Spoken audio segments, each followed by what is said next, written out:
Okay बच्चों, किसी भी समस्या का हल समस्या को समझने में ही है।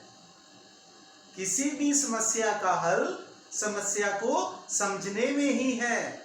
तो बच्चों, किसी भी क्वेश्चन का यदि आप हल चाहते हैं तो क्वेश्चन की स्टेटमेंट को समझो, पल भर में ही आपको आंसर दिखना शुरू हो जाएगा। ये कला सीखनी है हमें। चलिए पढ़ते हैं इस क्वेश्चन को। In a triangle ABC right angled at B. In a triangle ABC right angled at B मतलब क्या निकला कि भाई एक राइट ट्राइंगल है, राइट एंगल्ड एट बी मतलब 90 degree. Right angled at B का मतलब बी पॉइंट पर 90 डिग्री का एंगल बना हुआ है। इसका मतलब, ये थोड़ी सी लाइन में सीधी कर देता हूं, इसका मतलब ये निकला कि भाई हमें एंगल बी मिल गया। कितना? 90 डिग्री मिल गया। हमें कितना मिल गया? 90 डिग्री मिल गया। अब चलते हैं अपने दूसरी स्टेटमेंट में जो इस क्वेश्चन में दी हुई है। इफ tan a, हमें क्या दिया? tan a। tan a की वैल्यू कितनी आ गई? 1/√3। तो याद करिए, tan 0 डिग्री पे कितना होता है? 0। tan 30 डिग्री पे कितना होता है? 1/√3। इसका मतलब ये हुआ कि ये tan 30 डिग्री की वैल्यू दी हुई है बच्चों। हमें वैल्यूज आनी चाहिए, हमें वैल्यूज पता होनी चाहिए बेटा। तो tan 30 1/√3 की जगह मैंने लिख दिया tan 30। तो बेटा ये tan और ये tan अगर कट गया तो यहां से हमें एंगल मिल गया 30 डिग्री ए। तो मुझे एंगल ए भी मिल गया, मुझे एंगल बी भी मिल गया। मैं बड़ी आसानी से बाय एंगल प्रॉपर्टी, हम क्या पढ़ते हैं? In a triangle, in any triangle भी कह सकते हैं। Sum of angles of a triangle is always equal to 180 degree. In a triangle, angle sum property जिसको कहते हैं, angle A plus angle B plus angle C is equal to 180 degree. तो मुझे angle A दिया कितना? 30 degree. Angle B कितना दिया? 90 degree.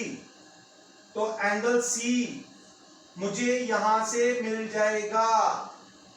तो 30 plus 90 120 degree plus angle C is equal to 180 degree बच्चों। तो मैंने क्या कहा? समस्या में ही, शब्दों में ही हल होता है बच्चों। हमें उसने खुद ही बोल दिया कि एक ट्राइंगल है, right triangle, right angled at B मतलब बी पर बना हुआ है 90 डिग्री का एंगल। तो मुझे एंगल बी मिल गया। फिर tan a 1/√3 दिया था, तो चुटकियों में हमने पता कर लिया कि एंगल a 30 डिग्री होगा। तो बेटा फिर एंगल सम प्रॉपर्टी लगाते हुए हम जानते हैं किसी भी ट्राइंगल में sum of angles of a triangle 180 होता है बेटा। तो यहां से मुझे a की वैल्यू पुट की, b की वैल्यू पुट की, तो यहां से c मिलेगा। तो therefore angle c is equal to 180 minus 120। तो सब जानते हैं बच्चों, एंगल C 180 में से 120 माइनस किया तो एंगल C मिल गया 60 डिग्री। अब हम आ जाते हैं अपनी समस्या के पास, जो उसने हमसे पूछा है कि भाई इसका उत्तर दीजिए, इसका आंसर दीजिए। तो लीजिए, अब हम इसका आंसर निकालेंगे। Sine a cos c plus cos a और साइन सी, साइन सी। तो ये बन गया sine a. What is the sine a? Angle a कितना है? 30 degree. Cos of c, c कितना है बच्चों? 60 degree plus cos a, cos a कितना आ गया? 30 डिग्री। साइन सी, सी कितना आ गया बच्चों? 60 डिग्री बच्चों। कितना आ गया? 60 डिग्री। याद करिए वो ट्रिग्नोमेट्रिक रेशियो की वैल्यूज वाला टेबल। साइन 30 की वैल्यू 1/2 मल्टीप्लाई कॉस 60। कॉस 60 कितना आ गया बेटा? That is 1/2। ठीक है।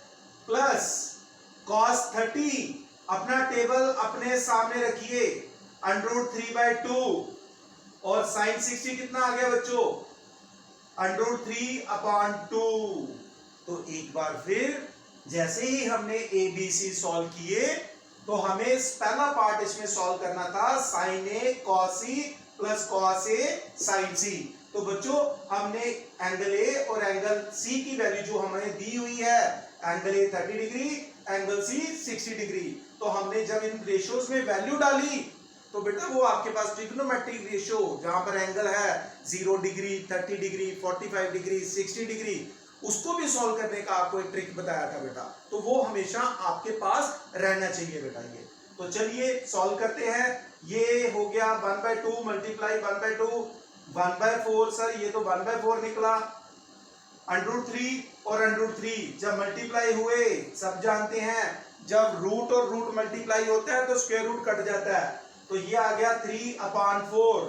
तो जरा ध्यान से देखिए, इनका डिनोमिनेटर सेम है तो न्यूमरेटर प्लस हो जाएंगे, तो 1 + 3 कितना हो गया 4/4। तो 4/4 जब दोनों कट गए तो आपका आंसर आ गया 1। तो बच्चों पहले पार्ट का आंसर क्या निकला 1। अब हम करते हैं दूसरा पार्ट। दूसरे पार्ट में क्या दिया है जरा ध्यान से देखिए, ये दिया है cos of A cos of C minus sin of A sin of C sin of C।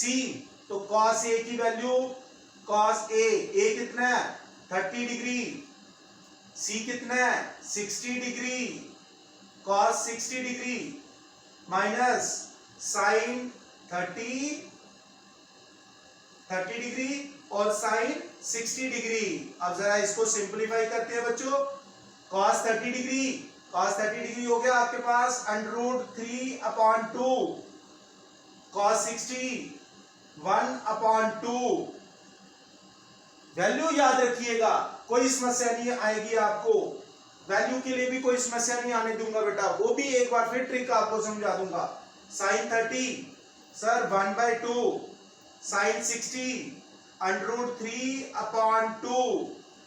तो बेटा जरा इसको सॉल्व करके देख लीजिए, ये बन गया √3/4, √3 और 1 √3, 2 2 4 माइनस ये भी बन गया √3/4।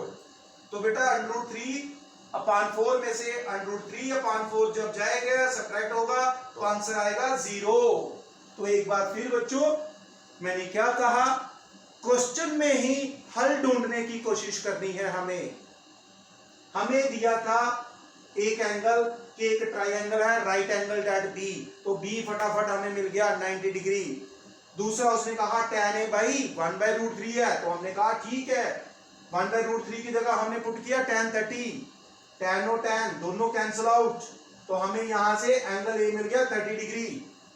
फिर हम सब जानते हैं in a triangle sum of angles of a triangle हमेशा 180 डिग्री होता है बेटा, तो यहां से हमने एंगल C कैलकुलेट कर लिया 60 डिग्री। तो बेटा फिर 1/1 दोनों पार्ट तो लिया हमने, एंगल A और C की वैल्यू डालते हुए अपने ट्रिग्नोमेट्रिक रेशियो वाले टेबल को देखते हुए वैल्यू यहां पे पुट की तो हमें आंसर मिला 1। दूसरे पार्ट में वैल्यू पुट की जब हमने तो हमें आंसर मिला 0। तो उम्मीद करता हूं आपको क्वेश्चन नंबर 9 भी पूरी तरह से क्लियर हो गया होगा। तो जल्दी से आप इस वीडियो को देखिए, बार बार देखिए और अपने दोस्तों के साथ भी शेयर कीजिए, और लगातार आप इसको अपने क्लासमेट्स अपने बाकी फ्रेंड्स के साथ भी शेयर करें ताकि मैक्सिमम से मैक्सिमम बच्चे इसका बेनिफिट ले सकें बच्चों। थैंक यू वेरी मच, जल्दी से आप इसको नोट करिए बेटा। ये